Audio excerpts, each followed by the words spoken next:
Hola Juas Juas Juas.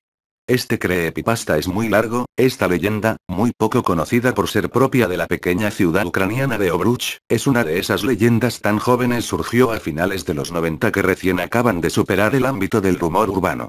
Es larga así que abróchense los cinturones XD. Cuentan en Obruch que existe un espectro, un fantasma que algunos han visto penando de madrugada, siempre alrededor de una iglesia, siempre en noches donde la soledad ha impregnado los alrededores del sitio en que se ha aparecido. Dicen que tiene dedos anormalmente largos, que viste de negro y que tiene un rostro que evidencia juventud pese a su monstruoso aspecto, cara aplanada, boca anormalmente alargada y amplia, un ojo más grande que el otro y el cráneo deforme, terminado en una puntuda protuberancia sobre la que cuelga su larga y despeinada cabellera rubia. Todos los que lo han visto han relatado que caminaba y caminaba alrededor de la iglesia en que se aparecía, que a veces se detenía, se arrodillaba y lanzaba unos gritos escalofriantes pues tenía una voz carrasposa, grave. Pero, sobre todo, empañada por una angustia que hacía pensar en los torturados del infierno y matizada por un algo indescriptible que denotaba un odio salvaje y abismal, difícil de encontrar incluso en la peor escoria criminal.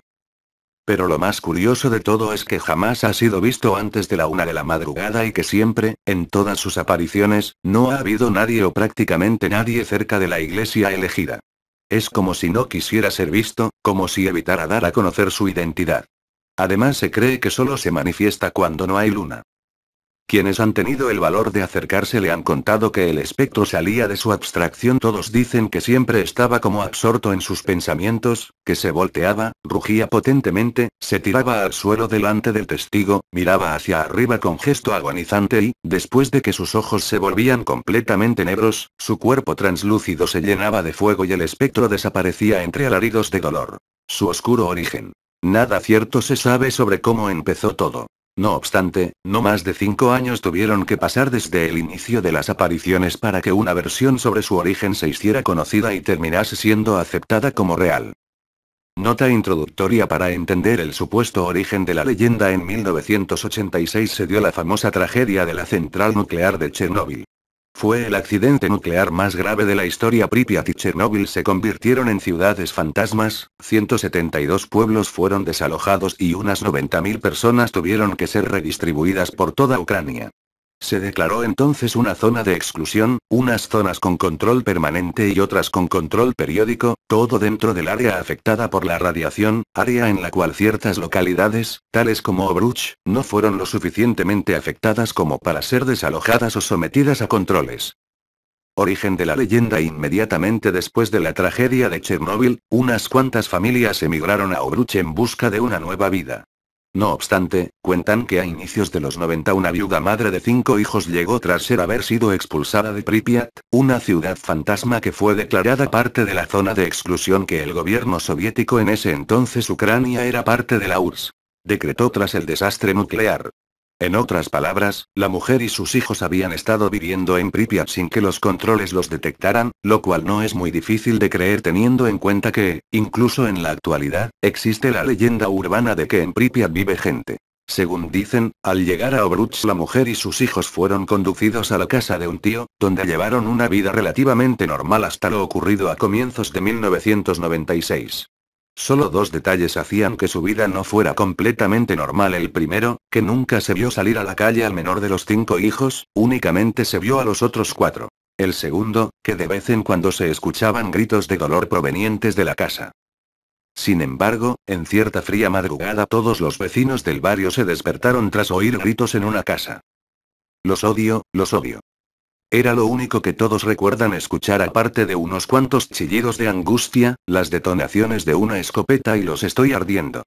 Previos a la escena del joven envuelto en llamas que salió a revolcarse en la acera mientras su vida se apagaba. Tras venir a la escena, la policía encontró muerta a la madre, al tío y a los 4 hermanos del joven que al parecer se había autoincinerado. La prensa no dio mucha importancia al asunto. Nadie supo con certeza el porqué, simplemente se especuló que había existido presión policial para que el suceso cayera en el olvido.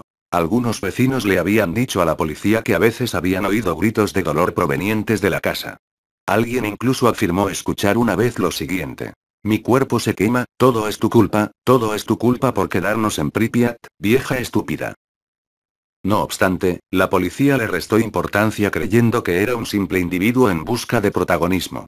Con todo, lo último que se supo fue que, según los análisis forenses, no existía gasolina u otro compuesto que permitiese pensar que el joven se había suicidado autoincinerándose. Al parecer, era un extraño caso de combustión espontánea ligado a lo que los forenses catalogaron como alteraciones genéticas. Síntesis y explicación sobre la difusión del supuesto origen de la leyenda.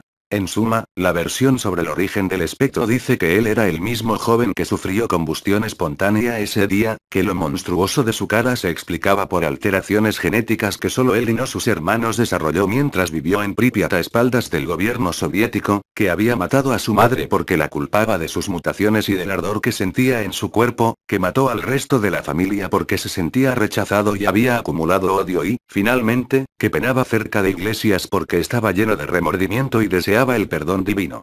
Nadie ha explicado de forma suficientemente satisfactoria por qué el espíritu viste de negro. Unos dicen que está pagando el purgatorio en la tierra y que el atuendo negro le fue otorgado para representar la oscuridad de su alma. Otros, menos fantasiosos, plantean que simplemente vestía de negro antes de quemarse. Lo cierto es que, con el paso del tiempo, la historia sobre el origen del fantasma se ha ido llenando de detalles e incluso ha llegado a figurar en ciertos foros virtuales de la web en ucraniano.